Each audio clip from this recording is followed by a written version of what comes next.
we pride ourselves on being really honest. So we would say to you, actually, you don't need to spend this to do that. If you desperately want to spend that much money, this is how we might look to achieve it, and steer them in a better direction, because we want them to come back to us time and time again. It wouldn't do us any good to just allow them to make a very, very expensive purchase that might have them lose confidence in us, because we want to instill confidence and build relationships and have them coming back to us for a very long time. Welcome to the SheClicks Women in Photography podcast. I'm Angela Nicholson, and I'm the founder of SheClicks, which is a community for female photographers. In these podcasts, I talk with women in the photographic industry to hear about their experiences, what drives them, and how they got to where they are now. This episode is with Alex Wilkinson. Alex is a director at Wilkinson Cameras, a retailer with 8 stores across the northwest of the UK, and she focuses on marketing and e-commerce. You'll also see her on Wilkinson Cameras YouTube channel, reviewing the latest technology alongside her colleague Olivia. Alex is passionate about photography and is increasingly interested in videography. She's also dedicated to encouraging more women to explore photography. Hi Alex, thank you so much for joining me today on the SheClicks Women in Photography podcast. Thank you very much for inviting me. It seems like a lifetime ago since we met on Crosby Beach at a SheClicks meetup, really early days. Yeah, that was a lifetime ago for me. I feel like a different person since then. Wow, yeah, a lot's happened in those times. Yeah. Can we start by hearing about your journey into photography and becoming a director of Wilkinson Cameras? Yes, it's a strange journey. So my dad founded Wilkinson Cameras. So my dad is Frank Wilkinson, hence the name Wilkinson Cameras, and he has been in the photo trade his whole life. He turns 80 this year, and he's been in the trade since he left school. And I've grown up in this life. You know, our over the dinner chat, our Christmas dinner chat is always work related, much to the annoyance of the people around us. So I've always been around cameras and trade, and you know, when I'd like Agfa toy bears when I was a kid, because they used to give them away free with film. But I had absolutely no interest in going into it. I never got forced into it. I didn't really want to go into the family business. I just didn't see that as a trajectory for me. I wanted to forge my own path. And so I went into a completely different world, into hospitality for many years. And then my dad said to me, please, will you join? I think you'd be a really great asset. And I sort of semi-reluctantly, because I loved the nightlife. I loved that madness. I loved working Mad Friday. I loved working Boxing Day. I loved those crazy periods. I loved the 14, 16-hour shifts and dealing with all the, you know, frustrating drunk people. And I wasn't sure if I really wanted to change out of that, but I thought I'll give it a go. I'll see what I think. So I sort of made that switch when I was, I've been there 11 years now. 11? Yeah, 11 years now. And I didn't know anything about cameras. My dad had taught me nothing. He taught me nothing about, you know, exposure, how cameras work, none of it. I'd always had access to great equipment, but I'd not been taught any of the basics of it. And I found the 9 to 5 a very difficult transition. And there was so much to learn. And Wilkinson Cameras is made up of passionate and very, very talented photographers. And I didn't know what I was doing, but I was always honest about that. So I've had a really steep learning curve, and it's forever learning because the tech has changed so much just in that 11-year period. Yeah. And is continuing to evolve. So I've had to learn so much, but I love learning stuff like that, and I love evolving that. So that's sort of how I got to here. And then I got made a director after a few years in the company. I started off as business development and marketing, and I got made a director a few years into my role there. Do you now consider yourself a photographer? So it depends who asks. Because I'm just surrounded by so many really, really, really talented people, and I'm exposed to so much of it because of the position that I'm in and the job that I'm in and the industry that I work in. And I just don't consider myself to be up amongst those people. So I guess it depends who asks, but to all of my friends and people outside of the trade, then I'm definitely a photographer. I know what I'm talking about, but I'm not sure if I always identify as one. But most of the time I do. I just get a bit of an imposter syndrome, I think. I was just going to say, it does sound like that, because I always associate you with pretty much knowing what you need to know about photography and about cameras and lenses and everything. So it's interesting that you, maybe because you're with the same people that you kind of started with, and they always knew more than you. So maybe you sort of feel like you're in catch-up mode. I'm very, very confident in my knowledge. My product knowledge and my understanding of photography and now video is very good. It's probably higher than most people's. Mm-hmm. And that's not trying to sound big-headed. I'm good at absorbing information. And I do a lot of our video reviews as well. So I do know what I'm talking about. I guess I don't always have time to be a photographer outside of doing it for that purpose. Got you. Yeah. So how has the business changed over the last 10 or 11 years? Because it seems to me that marketing and content creation has become much more important to retailers than it was when you first got on board. Well, when I first started, I was the marketing department. Mm-hmm. Just me. Before that, there wasn't a me. Our e-commerce, we're a little bit behind, in all honesty, in e-commerce. A lot of focus was always on the stores, and I've tried to change that and tried to put a lot more into e-com. And I've now got 3 people, and one of those is a dedicated content creator. And we've seen that massive shift to video. Mm-hmm. Massive shift. And of course, we've also switched from DSLR to mirrorless in that time as well. So it's been a lot of changes, but also retail is a very difficult environment at the moment. And we've been through a recession in that time as well. Was that in that time? Probably. We've had a few. Yeah. And a pandemic. So for 2 years almost, I worked at home, and we switched, for a long time to purely online because all our stores were closed. So we've seen lots and lots and lots of changes in that time and adapted to them. Yeah. I mean, yeah, like you say, it's a really tricky market these days. Is your business, in-store business, still very important to the company, or is it shifting increasingly to online? It is still important, but I think the pandemic taught us even more so than we suspected how key the website is and will continue to be. But the stores are very important to us and will continue to be, because people need to get their hands onto it. They do. And it's also a service that a lot of people can't offer.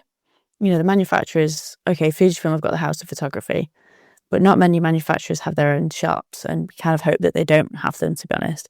And it's important to go in and be able to chat to people that are truly passionate, can help you. You can actually touch the equipment, you can see it in action. So they do still make up a good proportion of our business, but most of that is driven via the website and via online. I always advise people, if they're asking for, advice about a camera, is that you can talk about the features, you can explain some of the technology, but actually you need to get it in your hands and see whether you find it comfortable, whether you like the look of the menu and the control layout. Yeah, sometimes people will say to me, "Oh, I can't decide between the Canon and the Nikon," and I'll kind of assess their needs and what they want to do with that camera and say, "Look, both of them will be perfect, but you need to go and get your hands on it." I cannot abide Android phones. I don't speak Android. I don't like the way they work. But some people feel like that about Apple, and you need to go in and just see which one you get along with. And sometimes it might come down to the grip. Just doesn't feel right, does it? For you, it might feel right for my friend, but going into a store and being able to actually physically touch that is so important. And especially when cameras are not inexpensive now, they are considered purchases. I don't even go, if I'm getting a new mobile phone, I go and look at it in a shop. I would never buy it just online, even though I know it's exactly the same as the phone I had before. I still go and look at it.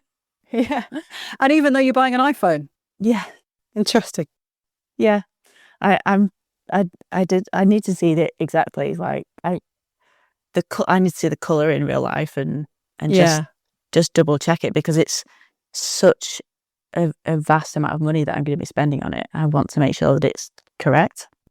Yeah, it's true. It made me laugh a couple of years ago when Apple brought out there was a really nice purple iPhone, and I got that. I was very excited about it. And then, of course, the first thing I did was stick a cover on it. So I could no longer see the purple. Same. Yeah. Yes. Yeah. So can you tell us a bit about what your day-to-day job entails? What do you do?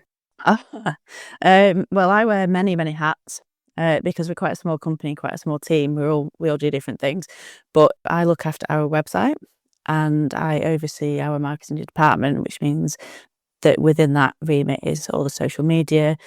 I also actually do some of the YouTube reviews as well. Our content creator does a lot on her own. I will actually do the videos as well, which means we have to, much like you, get our hands on the kit, test it, go through it, take it out, shoot with it. In our case, we're also filming us doing that, and then we've got to script it, which sounds not quite right, just so that we can formulate everything properly, much like writing a review and then delivering it. Going through all the footage from that, all the stills, making sure that the person that helps me look after the website has got lots of work to do, liaising with the other directors, coming up with marketing plans, chatting to brands, so booking in meetings, whether it's to find out about new products or to book in workshops for stores, chat marketing budgets. We work very closely with the brands, so there is a lot of external sort of stuff that we have to do as well. So it's very varied. Yeah. When you're recording a video, you're doing a review, you say we do that. Is it just you and Olivia, or do you have someone else there as well helping out? No, just me and Olivia. Sometimes I might send Kane if I'm busy, but Olivia is she's so talented. She does most of the filming, all of the B-roll, all of the editing. She will write some of the reviews. I'll write some. She'll deliver them. We both present, but she does the putting it together and is really the talent. Yeah. Now, obviously, as you say, I review cameras as well. And, sometimes you might be lucky and you get a couple of weeks' notice. Sometimes you get a few hints beforehand or something. But inevitably, there's always a huge rush at the end where you suddenly got a camera. Sometimes you've only got it for, actually in your hands for an hour, sometimes half an hour. And, you're desperately trying to get some thoughts on it, take a few photos, this, that, and the other. Sometimes you get a bit longer.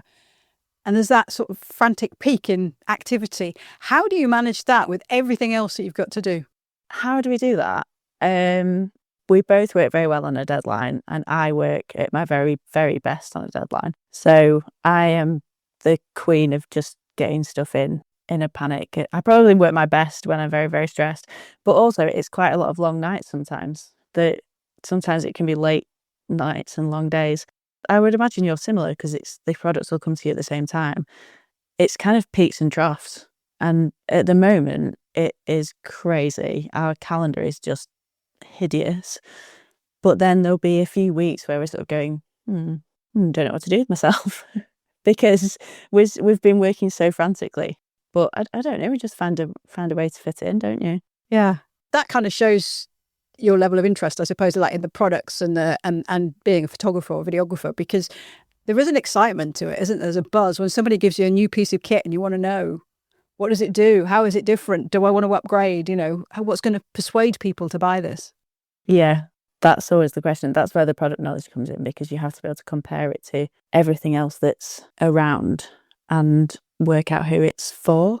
I think I like problem solving, so it probably works out quite well for me. And I like the tech. I like learning.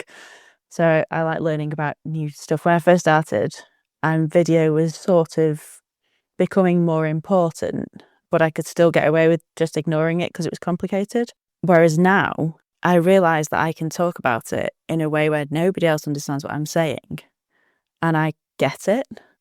But I actually find it quite interesting to learn that and to understand it and to hopefully be able to then break it down for other people to get. Do you find that more people are coming into your stores or going online and specifically asking about video features or wanting to buy cameras for their video functionality? Yes, or for the hybrid. You know, there's definitely a bit of a demand for people creating better quality content who would never perhaps previously have been a photographer. So people, maybe if they've got a small business, they want to replicate what they're seeing on social media and in marketing on social media and try and do that themselves. So there is definitely an interest. And there's a lot of people that want to start vlogs or podcasts or just, you know, that kind of thing. That they see a lot of people making careers out of it, and I guess they want to try that themselves. Do people still go into a store and basically sort of say, oh, can I have the best camera because I'm going to be doing this? And actually you need to kind of explain, well, the best camera is this, but it costs this, and it's quite complicated. You might want to start with something a bit more straightforward. Yes. We still get that, and we still get my friend told me to buy this Nikon camera, and you have to really build trust there, because you don't want to say your friend is wrong, but you want to start a conversation and work out what are you trying to achieve and how can we best do this for you. And some people will just want the very, very best camera, and they might want a Sony A1 Mark II when they would be more than happy for their needs that they've described to us, and with an A7 III, and they could save a load of money or buy some really nice G Master lenses to go with it, but they just want the best. And to be honest, I'm quite happy. I'd quite happily have some more customers like that. Yeah, that's an interesting position as a retailer. Yeah, we pride ourselves on being really honest. So we would say to you, actually, you don't need to spend this to do that. If you desperately want to spend that much money, this is how we might look to achieve it, and steer them in a better direction, because we want them to come back to us time and time again. It wouldn't do us any good to just allow them to make a very, very expensive purchase that might have them lose confidence in us, because we want to instill confidence and build relationships and have them coming back to us for a very long time. Yeah. And that is the difference between going to a shop and speaking to someone and just clicking on a button, because you won't have that conversation. So presumably they want some assistance from a human when they come into a store. Yeah, we find that a lot online as well. So online we try and have like a very store-based approach. We try and be very friendly. We're very reactive. So you usually get emails responded to very quickly. But we find a lot of people come onto live chat just to kind of, I guess, check that we are who we say we are, that we are human beings, and to just make them feel better in that purchase, I guess. And we have very store-like interactions on live chat quite a lot. Yeah. What are the most popular cameras that you're selling at the moment? Kodak FZ55. No way. Yeah, 100%. Yeah. Okay. So that's £120 compact camera that probably realistically is early 2000s technology. That is our number one bestseller probably in the last 6 months. Wow. X106, just continuously placing pre-orders for that and continuously having interest in it. Or PowerShot G7X Mark III. Okay. Cannot get enough of those. Yeah. Social media is and trends very much at play on those ones. And then what would come after that? R50, Canon R50 was extremely popular, but very short supply. Okay. So a good product mix. Yeah. But the SZ55, that went viral on TikTok, and people can't get enough of it. They want a retro 2000s look. Yeah. Which I lived through. That was me. I was at uni in early 2000s. So I don't need that. Okay. I can understand the X106 because that is a beautiful camera that's extremely well made. It's got a high quality sensor. Yeah. Great autofocus. And the only argument people make against it, it's got a fixed lens. Well, I like a fixed lens. Agree. Because actually, it focuses your mind, doesn't it? You kind of you have it and it's nice and neat and this, that and the other. Yeah. But I want the autofocus. I want those film simulation modes. I don't want, like you say, something from 2010. Yeah, I know, it's very odd. I cannot wait to get my own X106. I've not been purchasing one because we want to keep fulfilling customer orders, but I can't wait to actually own that camera. That is a camera that I will own, not just have on permanent loan from work, because it's just lovely. It just does everything I want. I would have it everywhere with me. Okay. Yeah. That's interesting, because I was going to ask you if you actually own a camera, and if you do you actually get to use it? Because, I've got a few cameras, but I'm always using the one that's just arrived in the cardboard box. Yeah, that's why I don't own a camera. Yeah. Because we have so many available to us through work, and we have our own in-house kit that we film on and stuff that I can always access.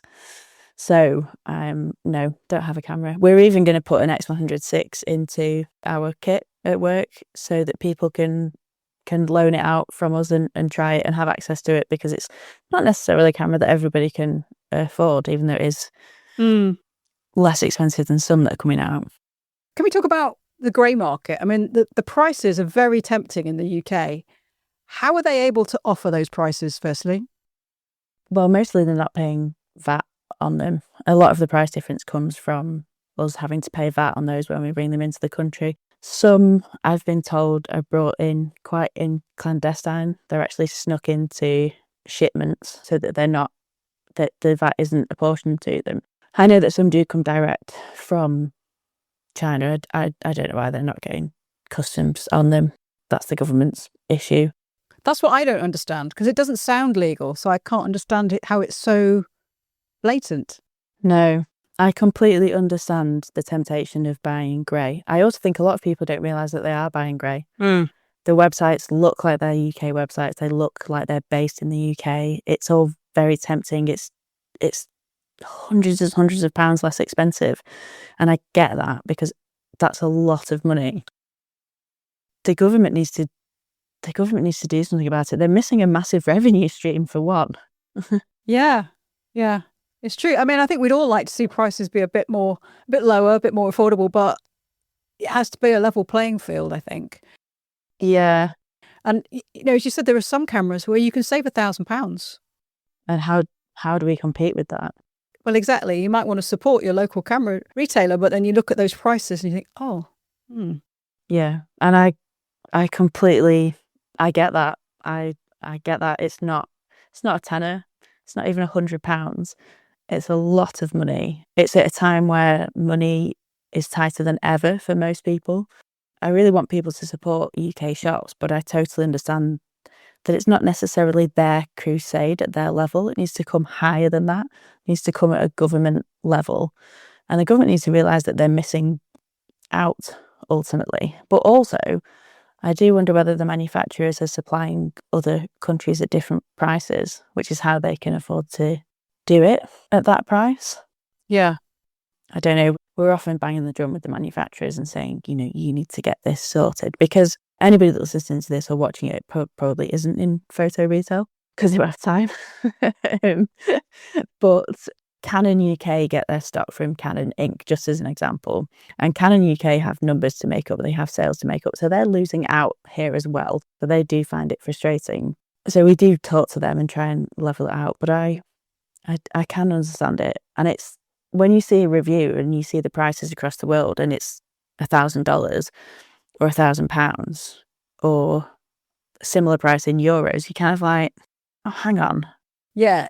It doesn't help that the price you tend to put for the US price is without sales tax.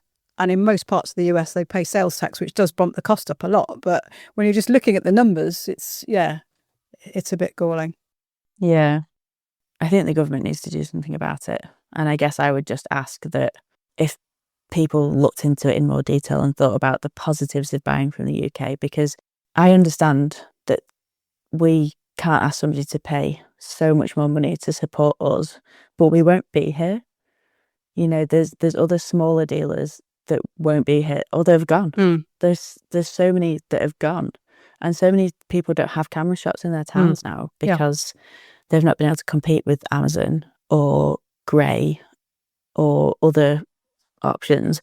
But I think a lot of people do value camera stores, and I guess while we try and bang on to the government and beyond, if we could ask for their support, that would be very much appreciated, because we can offer you a lot in return. Yeah. And your stores, you can build up a relationship with the people in there. They know what you've got, and they know what lens you might want next, or what you're saving for, and all this sort of stuff. And they could advise you about something when it comes in, or an accessory that might be really helpful, all of those sorts of things. Yeah, help you out with a repair or a faulty product, part exchange, secondhand, all of those things, all the services that dealers don't offer or can't offer. Okay, well, I think that's a good time to go to 6 from SheClicks. I've got 10 questions from SheClickers, and I'd like you to answer 6 questions, please, by picking numbers from 1 to 10. So, could I have your first number, please? Let's go for number 8. Number 8. Oh, okay. Well, you've kind of answered this in a way. What's your favourite camera? That's from Mariange. Currently, a Fujifilm X106. Because I get to handle so many, my favourites change quite often. But currently, Fujifilm X106. Okay. I mean, that's been around about a year now. So that's quite a long-term favourite for a reviewer. Yeah. Well, I've not been able to get my hands on it. Okay. Yes. Fair enough. All right. Your second number then, please. 2. Number 2. What was the first photograph you remember seeing? That question's from Liz. Oh, that's a really tough question. Your dad must have had a few. I guess it'd be like holiday snaps, probably, as a kid. I probably haven't thought about it because I've always been surrounded by photos, so many. Quite interestingly, most of my parents' house was filled with art, and most of my house is filled with art and prints rather than photos. And it's always been the same. Oh, okay. Okay, can we go to your third number then, please? Number 1. Oh, now this is an interesting one. People are always trying to get the most from their budget when buying camera gear. Do you have any cost-cutting tips that you'd recommend, and any to avoid? That's from Paula. Look secondhand. I would say if you're going to go down that route, try and do it with a retailer. So whether that's us, your local camera store, one of the big secondhand dealers who I'm not going to promote, because you know that the equipment's been checked, you know that it's guaranteed. You're not making it's not a risk for you, but you are going to save money, and people are trading in kit all the time, so you can get very, very recent equipment. It's not ancient. People trade stuff in remarkably quickly. So top money saving tip: definitely buy secondhand. Particularly with lenses, it's relatively risk-free, I would say, if it's guaranteed, if it's got a retailer's guarantee on it, because there's not as much to go wrong with them. You can usually tell from the condition of them. So I personally wouldn't buy off stuff like that, or any cameras like that, off Facebook Marketplace, eBay, unless I was very, very confident that I knew them or that I could fix anything that went wrong. But I wouldn't hesitate buying secondhand from a dealer. It's a really good way to get a good saving. Yeah. My perception is that people are less brand loyal than they used to be. So you think when mirrorless cameras came along, suddenly people had to switch brand if they wanted to go mirrorless. And then there's more choice now, so you don't necessarily have to. But it seems like people will chop and change a bit more. Is that your perception too as a retailer? Yeah, obviously Sony just led mirrorless. And a lot of people, because Canon and Nikon really dug their heels in for a while, and they just were not letting go of DSLR until they suddenly properly started to take things seriously. Their first entrance to mirrorless. So they weren't good, were they? They weren't great. And then they came out with the R series and the Z series. And before that, everybody had to switch because they wanted these latest technologies. So they did switch to Sony, and Sony did work very hard to make that happen as well. But now we've seen those switching back, and we see people jumping ship back. But I think now that they've had that one brand swap, sometimes they've not gone back to Canon. They've switched over to Nikon. So they've gone Canon to Sony to Nikon, because they're offering something that brand needs them. So I think you're probably right. And I think after Canon and Nikon dominated for such a very long time, and then Sony dominated mirrorless for such a long time, I think that people did have the confidence to switch brands a little bit more, perhaps. But you still have your die-hard Nikon and Canon fans, for sure. Oh, yes. Oh, yes. All right. So your fourth number, please. Number 6, please. Number 6. Do you ever shoot on film? Not very often. I have a couple of film cameras, but I don't use them very often, just because I think you have to go out and be quite dedicated and you have to go out with something in mind, I think. Occasionally I'll take a disposable camera out. All right. Just for fun. So I shot some on holiday and take them to weddings and things. Okay. I've got a couple of medium format, like little fun. One was a paper cardboard camera that I built during lockdown. Oh, yeah. One's a little lomography camera, and I've got an old Canon A1. Oh, nice. But I don't use them very often because it's a lot. It's just, you got to be in the right frame of mind, haven't you? Yeah. And also, so used to digital photography, whatever you do, always say, I'll just tweak that ever so slightly, or, I'll just do this, do that. And with film, I'd be so frustrated that I'll have to scan it first if I'm going to do that. And that's not going to happen. So, yeah, I'm very, I've always got like 100 million things going on in my head as well. I think film is a very mindful activity for people that are good at working like that. Yeah. But I am not that person. Okay, fair enough. I am much more chaotic and sort of 100 miles an hour. Fair enough. Okay. Let's go for your penultimate number, please. Number 7. Number 7. What do you think will be the next big innovation for mirrorless cameras aside from AI and content credentials? That's from Marianne again. Oh, that's a tough question, isn't it? That's a really tough question. Because I always think that when a new technology comes along, you start to see potential, the things it can do. But thinking about what the next innovation is going to be is tricky, so we can see lots of uses for AI. But what's the other thing? Yeah. I honestly don't know. I guess that we've seen so much innovation, but I think it has slowed a little bit because we've answered a lot of questions that needed answering, I guess. It's not an innovation, but I'm excited to see what Nikon do with RED technology because they bought RED video companies. Yes, of course. So I'm excited to see what they do with that. I wonder whether we're going to see future sensor development, whether we'll see the improvement and sort of evolution of the global shutter, and whether if we see that come down and the sort of opportunities that might open up, perhaps if we can get that with better low light sensitivity, less noise in low light areas, maybe higher resolution and things. But I'm not sure. Yeah, it's a tricky one. I mean, like you say, some of it's trickling out as well because, we already have built-in ND filters, and we also have, built-in graduated ND filters, but it's quite isolated. So maybe we'll see that spread out. But it's not a new technology. No, as a retailer, it makes me a bit sad that I can't sell you an ND filter either. But yes, of course. We'd love to see more built-in NDs for video work, definitely, because we use those almost extensively on every video that we make. So that would be very useful to have that in video as more of a feature for cameras. But I'm not sure if that's like an exciting. It's not a big tech change. No. Okay, your final number then, please. Number 10, please. Number 10. Do you see more interest in video amongst your customers, or are they almost all into photography? Several people asked that. We did touch on that earlier, but maybe you want to revisit. Our customer base is still probably more of a photography shift. So there's obviously other companies out there that are much more in the video market. We're still very much in photo and I would say hybrid. And as such, we still are. But the video sort of market is a bit more difficult to get into. It's a bit more difficult to market to.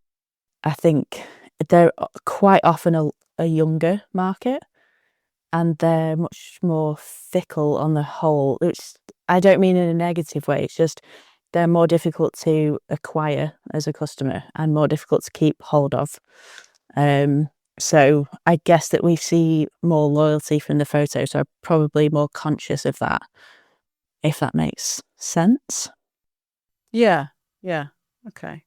I mean, you say you're passionate about photography, but you are interested in videography these days as well. Yeah. Yeah. So it's sort of similar trend. Yeah. I think you can just tell so much more of a story with video. And I think a lot of people put off video because it's all a lot of when people talk about video, they talk about it in numbers that make no sense if you don't know what they mean. Mm-hmm. But I think it's a lot easier to convey a story in video, and that is the way that we're being pushed via Instagram and TikTok, is to create more video content. But I think if you actually demystify it and actually start making some of it, it becomes quite an interesting process that's similar to photography, but also quite different. We found that videographers can very quickly and easily switch into stills, but it's much more difficult the other way around. I don't know if you feel that or see that. Yeah. I think perhaps some of it's kind of like resistance, but what I was going to suggest is that if you think in a videography way and you go out and you're going to shoot something and you tell a story through it, and that's actually quite a good thing to do with photography as well, rather than just go out and take a load of photos of things you see. It's to kind of like, right, what is the story of today? And that's what I'm going to photograph. But that's the way a videographer thinks. Exactly. Yeah, exactly. Because they've already thought about the ending before they've gone out filming. Because you can't go and film a video that has a story unless you know what the story is in advance. Yeah. Because you miss parts of it or you miss shots of it. So they've usually kind of thought it all out, and they've thought about what they want to achieve, and they've storyboarded it, whether literally or in their heads, before they go out. Whereas photography, I don't feel is done in the same way. Sometimes you might have an idea of the shots you need to get that day, but I don't know, it's a different thought process to it, I find. Yeah. Maybe if you're shooting for a client or, some sort of commercial work, you may think in that way more, but the average enthusiast photographer probably doesn't think in that way. No. And it might help them if they did. Okay. Well, Alex, thank you so much for joining me on the podcast today. It's been really fantastic chatting with you. Thank you very much. Yeah, I really enjoyed it. Oh, good. Thank you. Thank you for inviting me. You're very welcome. Okay, bye-bye. Bye. Thanks for listening to this episode of the SheClicks Women in Photography podcast. I hope you enjoyed it. Special thanks to everybody who sent in a question. You'll find links to Wilkinson Cameras' website and social media channels in the show notes. I'll be back with another episode soon, so please subscribe to the show on your favourite podcast platform and tell all your friends and followers about it. You'll also find SheClicks on Facebook, X, Instagram and YouTube if you search for SheClicksNet. So until next time, enjoy your photography.